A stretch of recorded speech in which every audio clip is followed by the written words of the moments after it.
Hi everyone, it's me again.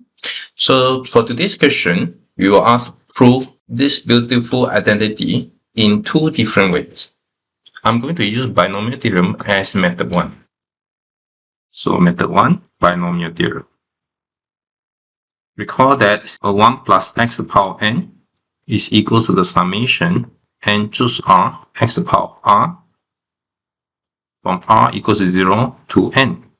Now if we differentiate both sides, then for left hand side we have n 1 plus x to the power of n minus 1. And for the left hand side, and for the right hand side, it is n choose r times x to the power of r minus 1. Now let x equals 1. So left hand side, n times 2 to the power of n minus 1. And for right hand side, we have summation r times n choose r from r equals to 1 to n. And we are done.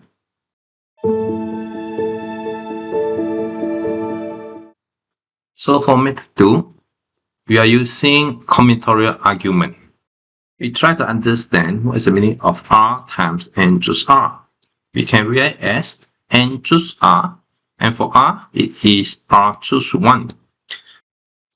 So for n choose r, we can understand it as we want to choose r people from a group of n people. After which, from here, we choose 1 maybe for a leader. Choose 1 for a leader. Okay.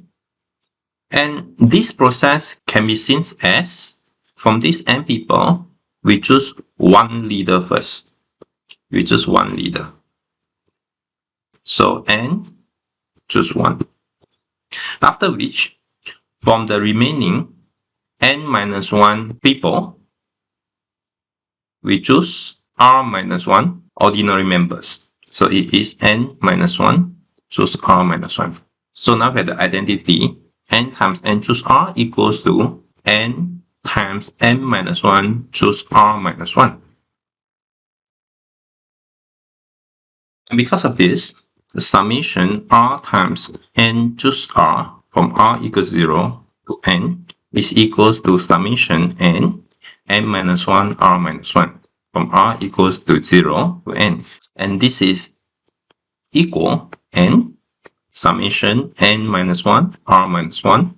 Instead of r equals 0, we can say r equals to 1 to n. And for this, it means that the sum of all possible cases whether someone was in the group or not in the group. So there are n minus 1 of them. So each one is either in or out. The total possible number will be 2 to the power of n minus 1.